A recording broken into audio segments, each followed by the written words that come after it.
Hello दोस्तों।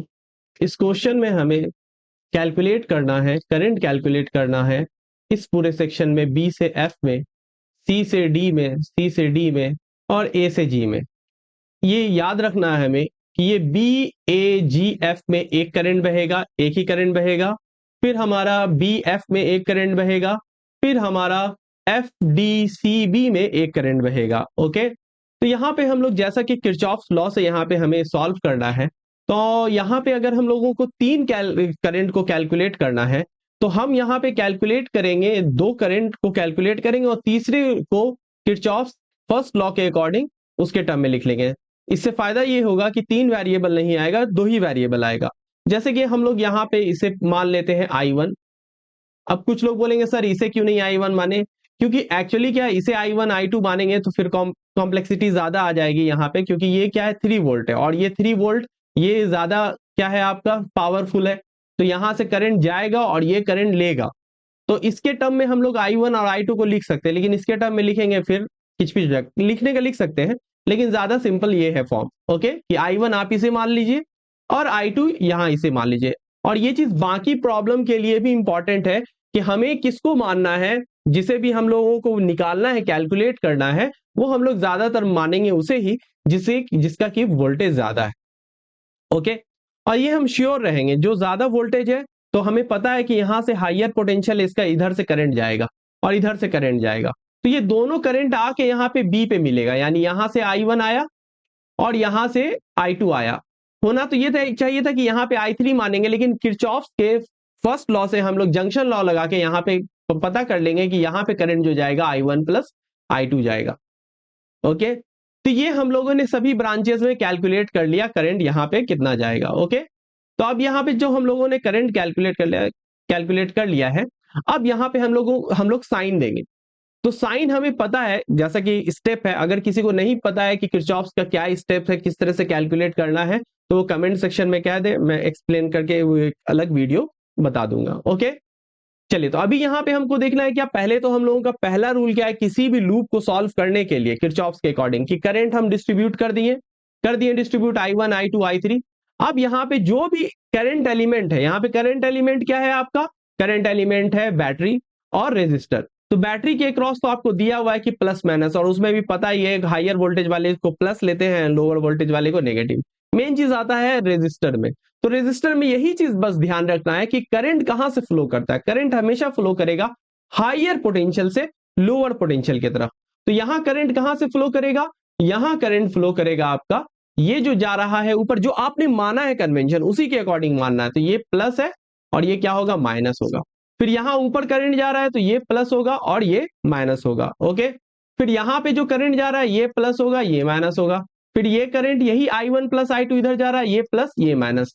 ठीक है ना, मेन काम यही करना होता है। और यहाँ पे भी ऊपर भी एक है, तो ये जाएगा, इधर जा रहा है प्लस माइनस जा रहा है। अब हम लोग किसी भी एक लूप में चल जाएंगे, दो लूप बन रहा है यहाँ पर, दो लूप बन रहा है तो दो लूप बन रहा है, तो एक लूप इस साइड है, हम एंटी क्लॉकवाइज जा रहे हैं, क्लॉकवाइज भी जा सकते हैं आप, कोई दिक्कत नहीं है। ठीक है ना, तो अब ये वाला, ये एक लूप है 1 और एक ये क्या है, लूप 2 है। तो दोनों लूप को सॉल्व करेंगे और I1 I2 हमारा आ जाएगा। ठीक है, तो चलिए कैलकुलेट करेंगे सबसे पहले इन लूप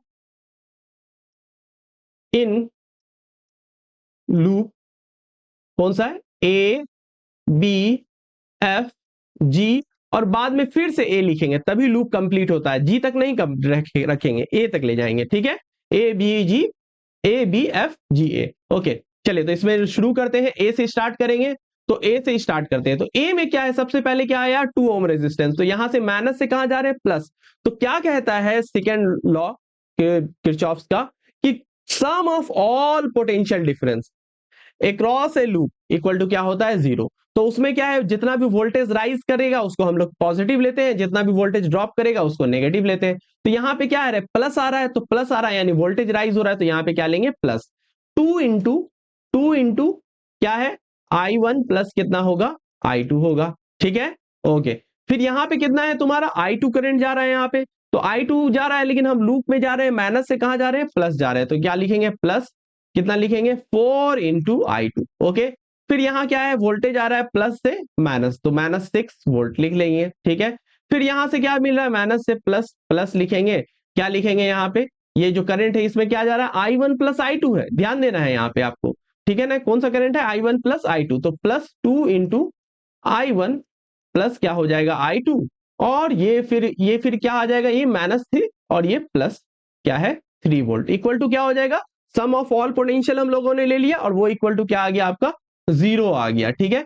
अच्छा यहाँ पे देखिए, यहाँ पे क्या है 2I1 प्लस I2 है और यहाँ भी 2I1 प्लस I2 है, तो इसको हम लोग क्या लिख सकते हैं 4I1 प्लस I2 और प्लस 4I2 और -6 प्लस 3 कितना हो जाएगा, -3 इक्वल टू क्या हो जाएगा 0, ठीक है। तो ये क्या हो जाएगा अब आपका इक्वेशन, इसको आप सिंपल लिख सकते हैं 4I1 प्लस ये 4I2 और ये 4I2 और ये 4I2 कितना हो जाएगा, ये 8I2, कितना हो जाएगा 8I2, ओके। और ये 3 उस साइड चला जाएगा तो 3 लिख लिए, ये हो गया आपका इक्वेशन 1। तो ये हम लोगों ने कर लिया। अब हम लोगों को लूप 2 में चलना है, तो लूप 2 में चलेंगे बी सी, कहां से, in loop B C D F, B C D F B, okay. तो कहां से स्टार्ट करेंगे, बी से स्टार्ट करेंगे, बी से स्टार्ट करेंगे, प्लस लिखेंगे 2 इंटू कितना होगा, यहां पे करंट कितना जा रहा है तुम्हारा 2 इंटू I1, 2 इंटू I1 और ये कितना होगा -6 वोल्ट, और कितना होगा -6 वोल्ट, और फिर कितना होगा आपका +2 इंटू यहां कितना जा रहा है, यहां भी क्या आ रहा है वोल्टेज राइज है ना, यहां भी वोल्टेज राइज आया, बी से सी गए तो 2 ओम मिला है, तो बी से सी माइनस से +2 इंटू I1 लिखेंगे, जो भी वोल्टेज ड्रॉप होता है क्या है, करंट को हम लोग मल्टीप्लाई करते हैं रेजिस्टेंस से, और यहाँ पे क्या आ रहा है, ये तो बैटरी है तो ये कितना आ जाएगा -6 वोल्ट लिख लिए। फिर यहाँ पे कितना आ रहा है, इसमें इसमें भी वही करंट जा रहा है I1, तो ये कितना आ जा रहा है +2 इंटू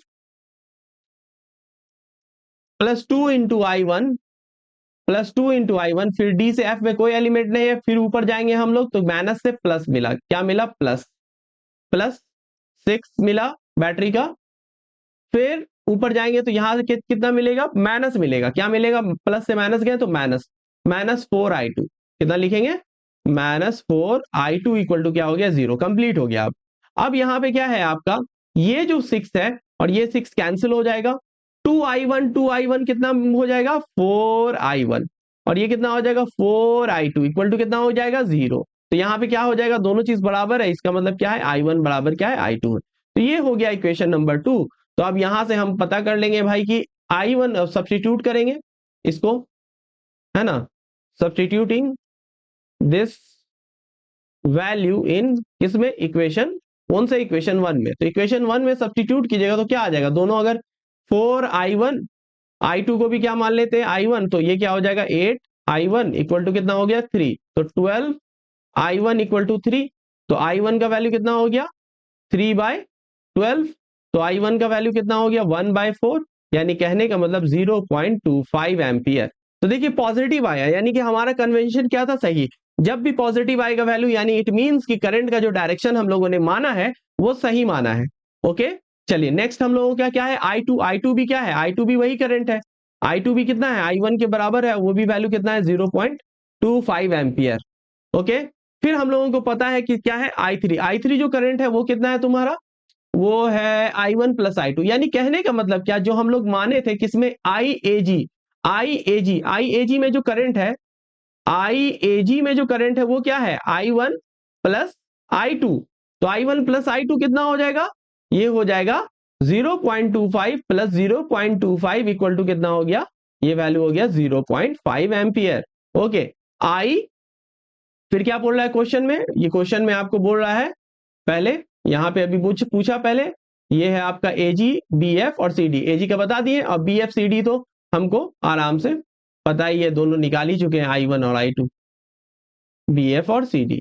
तो ये है आपका BF में कितना है करंट I2 और वो वैल्यू क्या है आपका 0.25 एम्पियर, और ICD में कितना है करंट I1 है जिसका वैल्यू कितना है 0.25 एम्पियर।